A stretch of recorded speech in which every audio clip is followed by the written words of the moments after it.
예, 여러분 반갑습니다.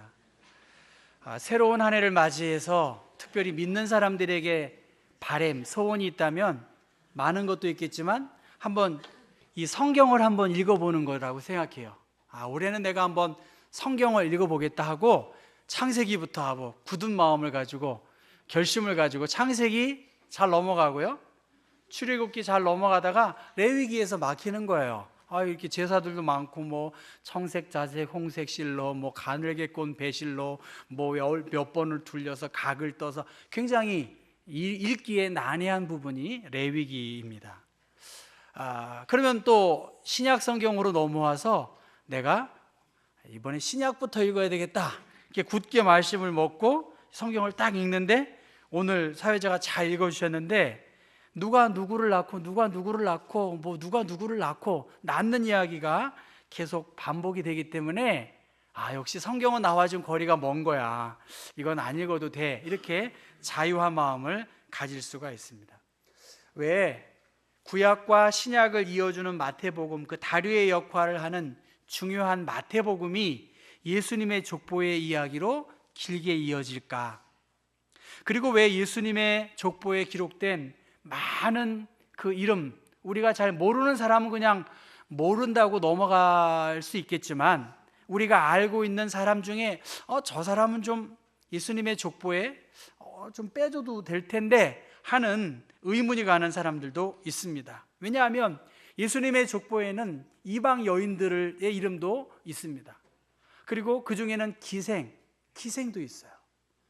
그러니까 정상적인 가정생활이나 자녀를 출산한 여인들이 아니었습니다.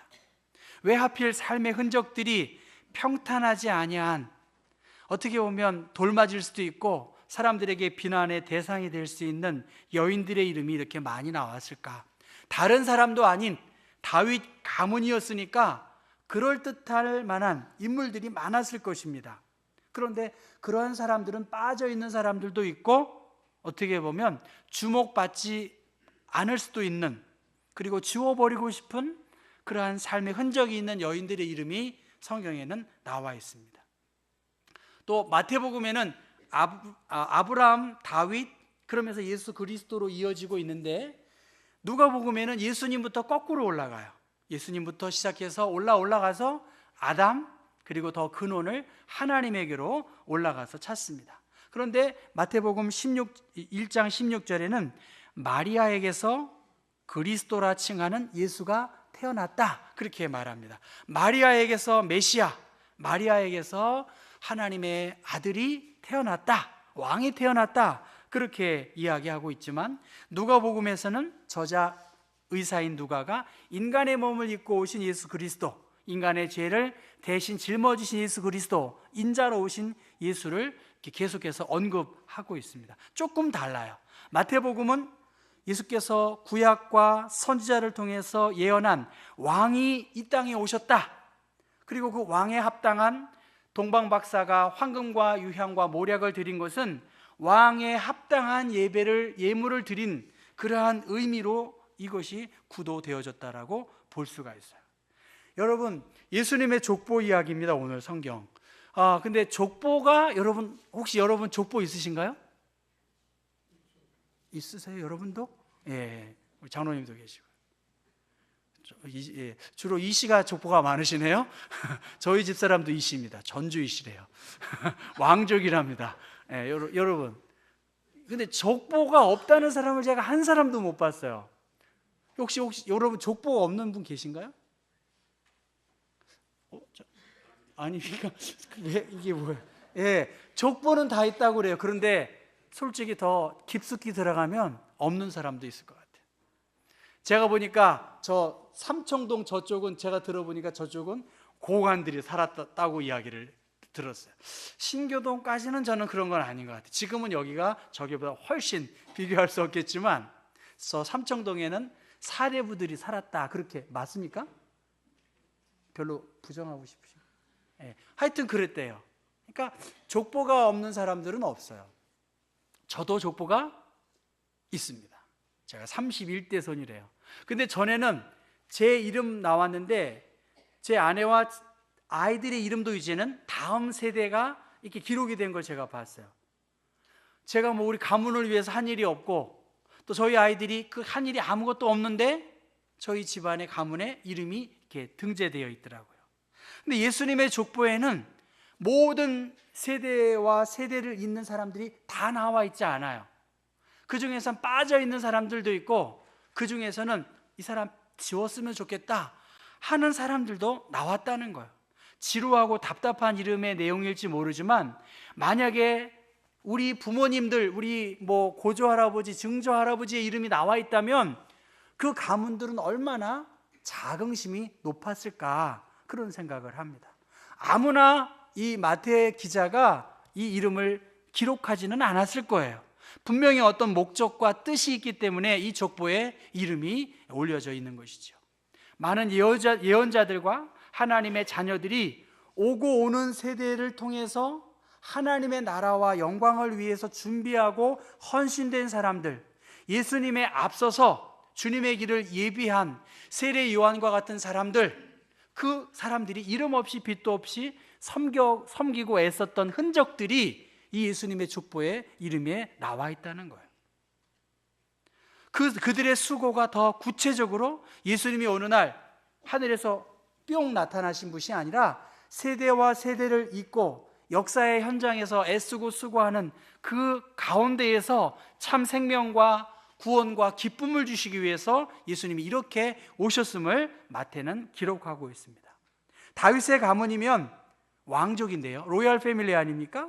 사회적 수준, 도덕성도 굉장히 높은 사람들이 굉장히 많이 있었음에도 불구하고 세상 어디에 내놓아도 부족함이 없는 사람들로 채워질 수 있었음에도 불구하고 왜 기생의 이름이 나오고, 왜 이방의 여인들, 유대인들이 개 돼지만도 못하게 생각한 그 이방 사람들, 그 중에서 여인들, 그 과부를 통해서 하나님은 오벳을 낳게 하셨고 다윗의 가문을 잇도록 하셨을까? 우리가 알고 있는 다윗이 굉장히 화려하고 하나님의 마음에 합한 사람이라고 말은 하지만, 사실 오늘 6절의 말씀 보면 뭐죠? 이새는 다윗 왕을 낳으니라. 다윗은 우리아의 아내에게서 솔로몬을 낳았다. 우리아의 아내, 남의 여인의 몸을 통해서 솔로몬을 낳았어요. 그 우리아의 아내는 어떤 사람이에요? 이 다윗이 이 우리아를 죽인 이후에 그 아내를 취하는 그러한, 어떻게 보면 치사하고 비겁한 왕이 사실은 다윗 왕 아닙니까?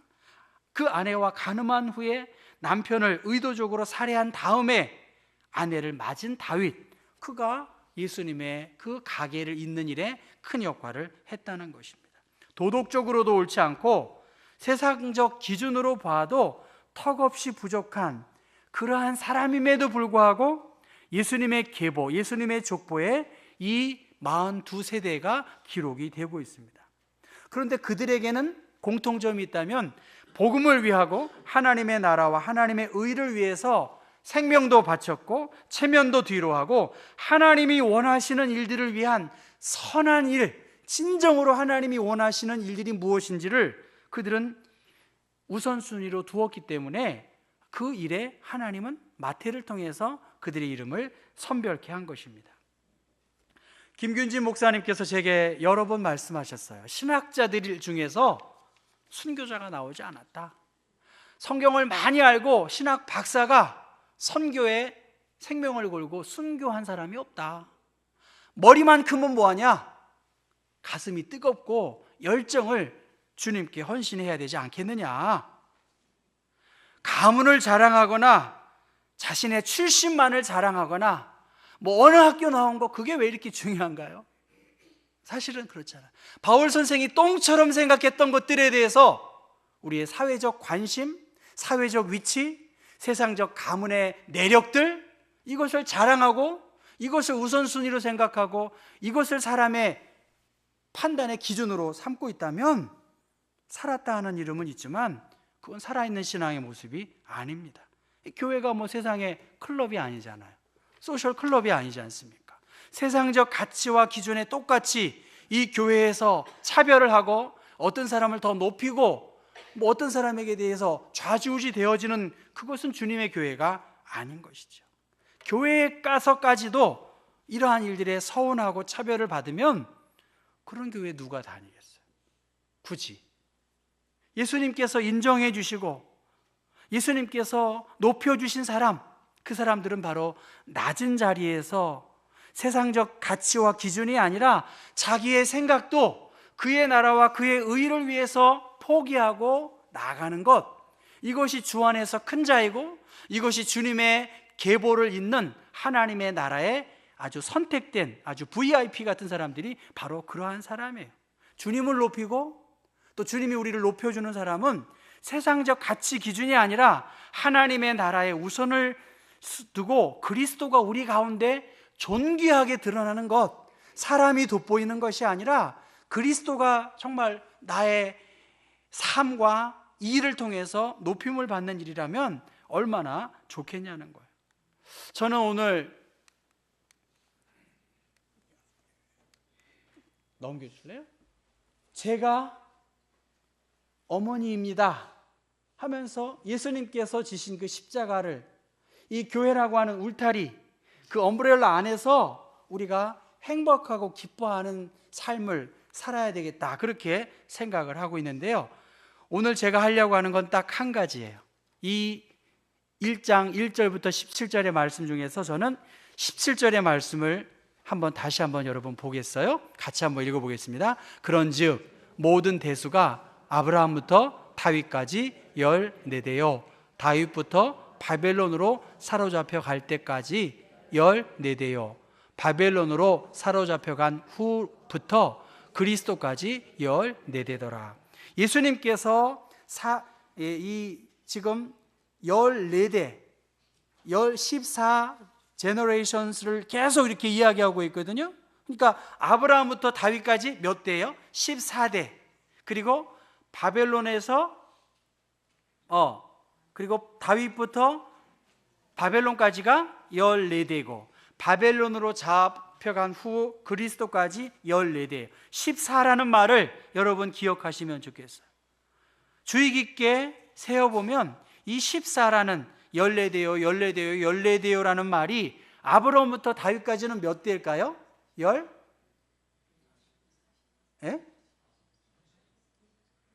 아브라함부터 다윗까지가 몇 대라는 거예요? 14대고 그 다음에 다윗부터 바벨론으로 끌려갈 때까지가 14대예요. 그런데 여러분, 바벨론으로부터 끌려간 후에 그리스도까지가 몇 대예요? 14대예요. 14대입니까? 찾아보셨어요? 한번 세어보셨냐고요? 14대겠지라고 했지 14대예요? 제가 한 소리 하려고 그러겠는데 누가 그러셨죠? 14대인지 세어보셨냐는 거예요. 제 말은 세어보셨어요? 14대예요? 어떻게 14대예요? 세래요. 역시 여러분, 아브라함부터 다윗까지는 14대예요. 아브라함부터 쭉 다윗까지 14대지. 다윗부터 바벨론 포로 생활까지, 솔로몬부터 여호야긴 왕까지 14대예요. 바벨론 포로에서 스알디엘부터 예수까지가 13명이에요. 13명. 제 이름이 명수잖아요. 명수가 중요하잖아요. 13명이에요. 13명. 13명이라는 거예요. 이해하세요? 예. 14대요, 14대요, 14대요, 14라는 숫자를 이야기합니다. 예수님의 족보 이야기는 아브라함부터 예수님까지 몇 세대요니까 14대요가를 14 곱하기 3이니까 42세대로 구성이 되었어요. 누가복음에는 53세대 그렇게 말합니다. 한 세대가 몇 년입니까? 30년입니다. 예, 30년이에요. 30년인데 30년이 지금 빠진 거나 마찬가지라는 거예요. 제가 말하는 거. 그래서 왜 14대냐? 이 14라는 말은 지금 예수님은 누구의 자손인가요? 아브라함과 다윗의 자손이에요. 다윗의 이름, 다윗이라고 하는 이 히브리어의 알파벳은 그 알파벳의 넘버, 숫자가 있는데 이 숫자가 4 플러스 6 플러스 4야. 다위드, 디귿이 달렛이 4이고 와우라는 게 6인데 다위드 그것이 14예요. 다윗의 자손 예수다라고 하는 것을 강조해서 지금 14로 짜맞추었다 그렇게 볼 수가 있어요. 그런데도 불구하고 짜맞추어든 어떻든 한 세대가 빠져 있는 거예요. 30년이 날아가 버렸어요. 성경 기록자가 얼마나 많은 사람들이 성경을 사랑하고 연구했겠어요. 이걸 몰랐을까요? 어떤 사람은 착오라고 하는 입장도 있고요. 또 어떤 사람은 이 여고냐가 여호야긴 왕이기 때문에 바벨론으로 그는 끌려갔고 또 바벨론에서 끌려온 이후에 두 곳에 다 있었기 때문에 라고 말을 해요. 여고냐가 2번 카운트해야 된다 그렇게 말은 하지만 그거는 뭐 잘 모를 수 있죠. 무슨 말씀인지 아시겠죠? 지금 다윗의 자손을 통해서 14대를 강조할 수도 있고 또 여고냐가 2번 언급되어서 14대로 맞추면 그거는 맞힐 수도 있고요. 또 성경의 기록자가 숫자에 착오가 생겨서 이것을 잘 몰라서 실수였을 것이다라고 말하는 사람도 있습니다. 그런데 제가 오늘 말하려고 하는 오늘 하나의 메시지는 이 어떤 학자, 어떤 책에서는 이 한 세대 예수 그리스도 이후 예수님께서 땅끝까지 이르러 내 복음을 증거하라는 주님의 지상 명령을 감당해야 할 나머지 한 사람의 몫이 새 예루살렘에서 하나님의 일들을 감당해야 할 나머지 세대, 오늘 우리에게 주신 하나님의 몫이 있다는 거예요. 우리가 해야 할 그 몫, 그것은 예수 그리스도 이후 한 세대를 우리에게 맡겨주셔서 하나님께서 이 일을 하도록 한 것, 그것이 바로 한 세대를 감당하는, 우리 모두가 예수 이후에 남겨진 한 세대를 채워야 할 14대의 사명이 있다는 거예요. 그걸 제가 여러분에게 말씀을 전하는 것입니다. 여러분, 여성에게 투표권이 가장 먼저 주어진 나라가 어느 나라인지 아시나요? 웬만하면 미국이면 맞아요. 웬만하면 미국이면 맞고요. 그런데 한 주에서 투표권이 허락된 건 미국이 먼저라는 이야기를 들었는데 나라적으로 투표권이 먼저 부여된 나라는 뉴질랜드입니다. 예, 케이트 셰퍼드라고 하는 여성 운동가, 교사였던 분인데 그분이 여성 참정권을 위해서 데모해서 세상에서 제일 먼저 투표권이 주어진 나라가 뉴질랜드예요. 그래서 지금 뉴질랜드는 남자보다 여자가 더 모든 면에서 우위에 있어요. 뭐 프라임 미니스터도 여자고요. 뭐 지금 잘 모르겠네요. 하여튼 주요한 인물들이 웬만하면 여자예요. 남자들은 거의 힘이 없어요. 그게 뉴질랜드예요. 굉장히 복지도 있고 그렇기 때문에 여성이기 때문에 섬세하게 나라가 잘 안정적으로 갈 수 있는 확률도 높다고 봅니다. 여러분, 오늘은 우리 한국 기독교 장로회에서 정한 여신도 주일입니다. 우리 교회가 속해 있는 이 경복교회 헤드쿼터스는 이 기장총회는 한국 교회에서 여자 목사 제도도 도입했고요, 여자 장로도 할 수 있도록 했어요. 우리 교단은 굉장히 앞서간 교단이고 그런 면에서 자긍심을 가지고 있어요. 제가 여신도 이야기 여러분들 불편하게 생각할 수도 있지만 우리는 한 울타리 기독교 장로회 안에서 이렇게 여신도들이 권리를 하고 여러 가지 일들을 감당하도록 그렇게 했기 때문에 우리 교회로서 우리 여신도가 이러한 여러 가지 전후의 상황을 보면서 저는 일을 해야 된다고 봐요. 어느 교회나 우리 교회뿐만이 아니라 이 땅의 교회, 특히 한국 교회에서 여신도들의 수고와 애씀을 다 알고 있어요. 다 알고 있어요. 주님께서도 알고 계시고요. 그 수고와 애씀을 저 또한 늘 감사하고 있습니다. 그렇기 때문에 우리가 예수 그리스도 이후에 한 세대, 우리 경복교회 30년의 한 세대를 우리가 나에게 맡겨주셨을 때에 과연 내게 맡겨진 특별히 여신도 리더들, 그 여신도 리더들에게 주신 하나님의 사명이 무엇인지를 우리가 잘 기억해야 되겠어요. 과연 예수님께서 우리 경복교회 여신도들을 통해서 해야 할 일들이 무엇일까? 우리 경복교회에서 해야 할 일들, 그리고 우리 교단적으로 해야 할 일들이 무엇일까? 이것을 소홀히 하면 사실은 여신도 헌신예배 총회가 정한 것 하지 말아야 되겠죠. 그런 면에서 우리 경복교회 여신도들이 해야 할 새로운 마음의 자세가 무엇일지를 저는 많이 생각해 봤습니다. 경복교회 여신도들에게 남겨진 그 사명이 무엇인가? 하나님께서 우리 경복교회 여신도들을 통해서 무엇을 위해서 하나님을 위하여, 이 교회를 위하여, 우리 성도들을 위하여 일해야 할까? 저는 어머니로서의 역할을 잘해야 된다. 우리 경복교회 여신도들이 어머니의 역할을 잘 했으면 좋겠어요. 어머니는 어떤 분인가요? 오늘 어머니의 노래 그 찬송처럼 기도하는 어머니죠.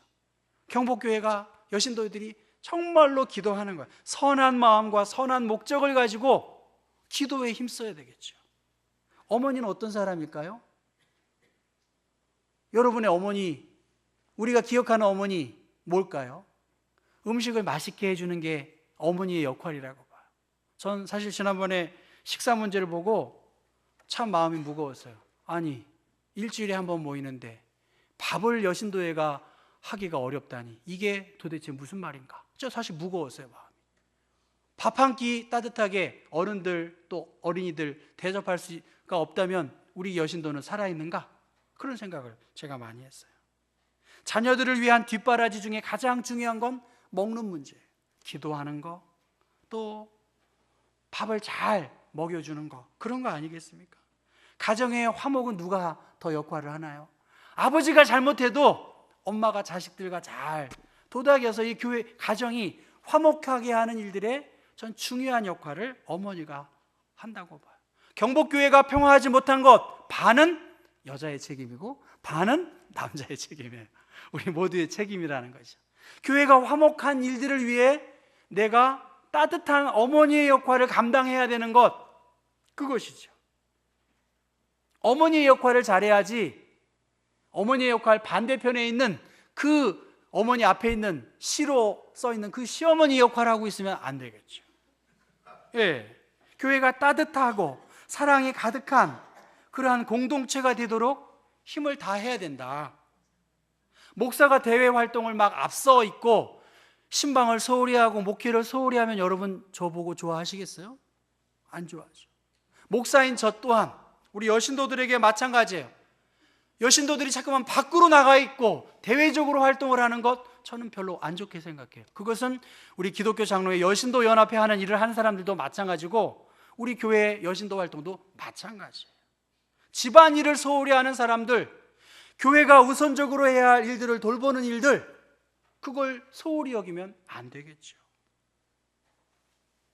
집안일을 소홀히 하면서 교회 일만 너무 열심히 합니다. 그런 여신도는 제가 보기에 아직 없는 것 같아요. 네, 중요한 상황입니다. 하나님이 우리 경복교회 여신도, 적어도 경복교회 아니에요. 저는 여러분들이 그렇게 자긍심을 가지고 있는 경복교회 여신도로서 우리가 해야 할 일이 무엇일까? 우리가 먼저 돌봐야 할 일이 분명히 있다. 하나님이 우리 경복교회 여신도에게 하나의 모가치를 주었는데 그 모가치가 교회와 하나님의 영광을 위해서 어떻게 사용되어져야 될지에 대해서 깊이 저는 고민해야 된다고 봐요. 오늘 17절의 말씀, 바벨론으로 사로잡혀간 후부터 그리스도까지 14대더라.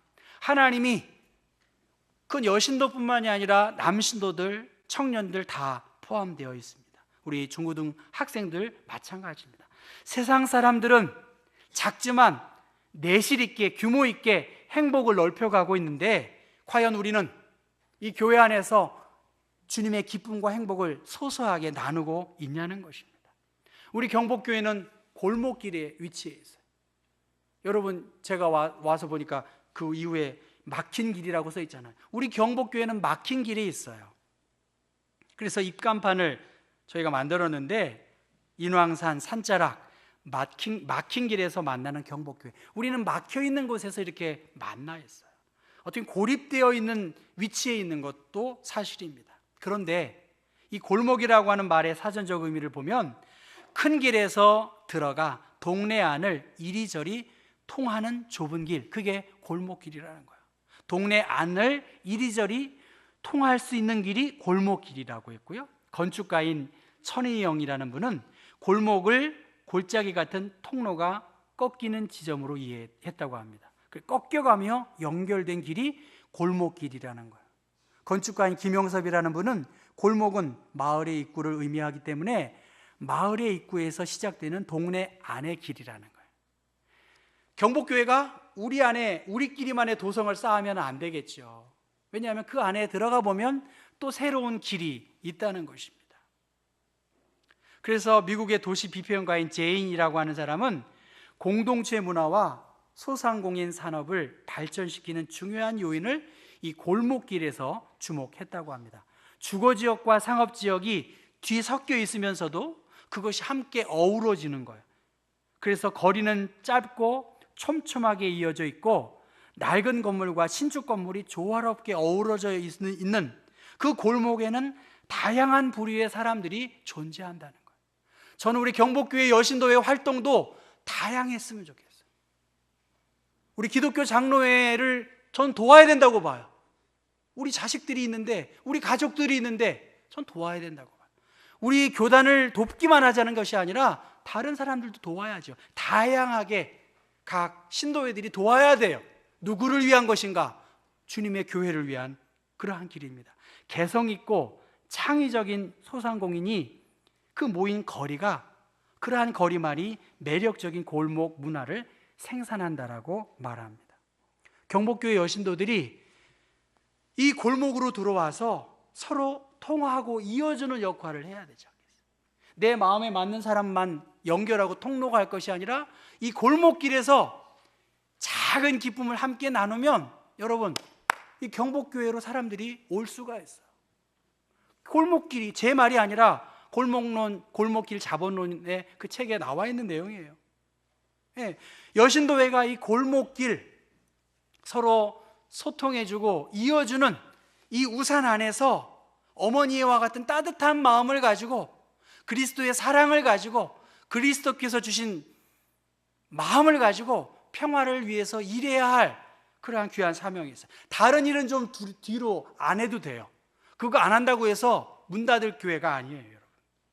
우리가 해야 할 일들, 우리 경복교회가 가야 할 방향들, 내게 맡겨주신 일들, 내 일이 아니라 이건 주님의 일이에요. 이게 제 목회입니까, 여러분? 경복교회의 목회잖아요. 우리 교회가 주님의 교회이고 주님의 일들을 우리가 마음을 모아서 함께 해야 돼요. 여러분, 저는 여러분의 많은 지지를 얻고 제가 이 교회 목사가 되었어요. 근데 딱 보면 무슨 말을 하면 벌써 목사 나랑 달라 하고 마음을 닫으세요. 이게 무슨 마음이에요, 여러분? 제가 무슨 누구의 편이겠어요? 제가 설교하면 얼마나 마음이 조마조마한지 모르시죠? 조금 말씀하면 나한테 불편하면 벌써 얼굴의 표정이 나타나세요. 이럴 마음이 아닙니다.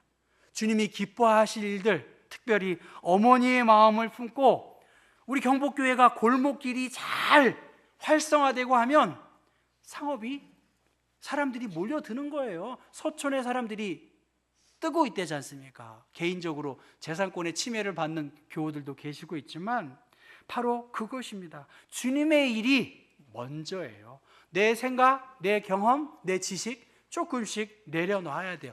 여러분 이상으로 다른 사람들도 다 판단력이 있는 사람입니다. 여신도로서 해야 할 일들, 살림을 잘해야 된다. 집안 살림도 잘해야 되겠고 우리 교회도 잘 돌아가도록 해야 합니다. 교회 안에 또 다른 교회가 있으면 안 되겠고요. 교회 안에 또 다른 성이 있으면 이건 하나님이 기뻐하실 일이 아닙니다. 공중의 새들은 그냥 날아오지 않아요.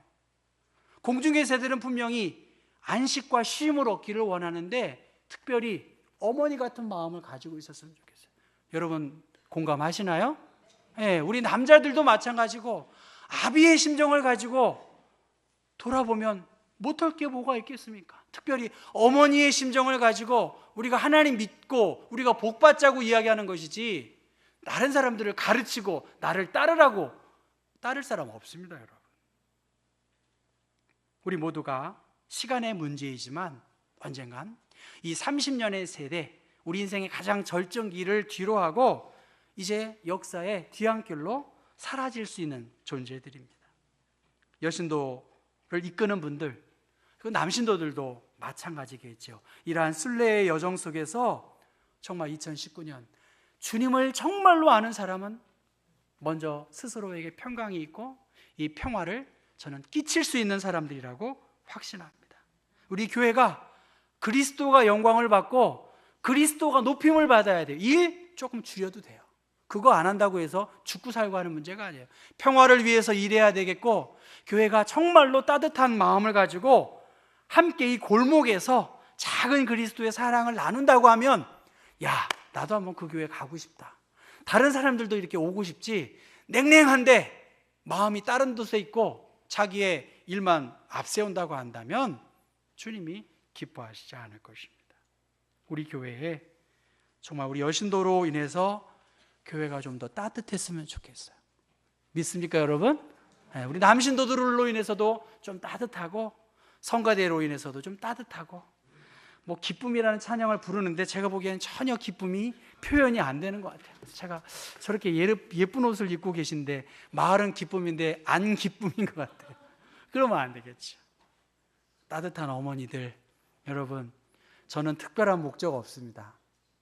특별한 야심도 없고요. 우리 경복교회가 따뜻한, 주님, 제가 어머니입니다.